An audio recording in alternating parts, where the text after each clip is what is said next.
ఈసారి బాలయ్య హోంమంత్రిగా చేయాలనుకుంటున్నానని చంద్రబాబు అయితే మరి ఫిక్స్ అయిపోయారట. ఈ విషయం తెలిసి జగన్ షాక్ అవుతున్నారు.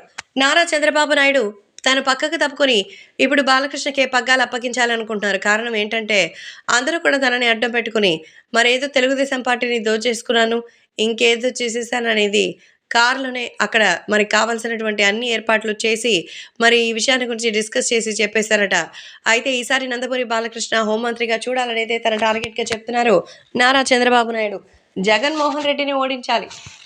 ఎట్టి పరిస్థితుల్లోనూ జగన్మోహన్ రెడ్డిని వైసీపీ ప్రభుత్వం నుంచి మరి ఏపీని విముక్తి చేయించాలి. అందుకోసం జనసేనతో సైతం చంద్రబాబు కూటమికి ఒప్పుకున్న సంగతి తెలిసిందే. నారా చంద్రబాబు నాయుడు ఎలాగైనా సరే ఈసారి అధికారం చేపట్టాలని పవన్ కళ్యాణ్‌తో కలిసి పావులు కదుపుతున్నారు. తోడుగా బీజేపీని కూడా తెచ్చుకుంటున్నారు. అయితే ఇప్పుడు అధికారం కావద్దు కానీ సీఎం సీట్లో నేను కూర్చోవాల్సినటువంటి అవసరం కూడా లేదు.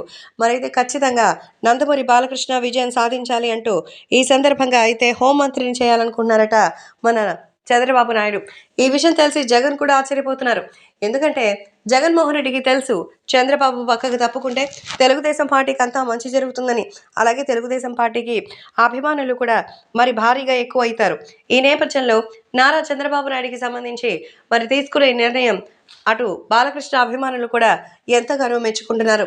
ఈసారి నందమూరి బాలకృష్ణకి మంచి పదవి ఇస్తే అది ఖచ్చితంగా తెలుగుదేశం పార్టీకి భారీ అడ్వాంటేజ్ అవుతుందనేది చెప్పొచ్చు.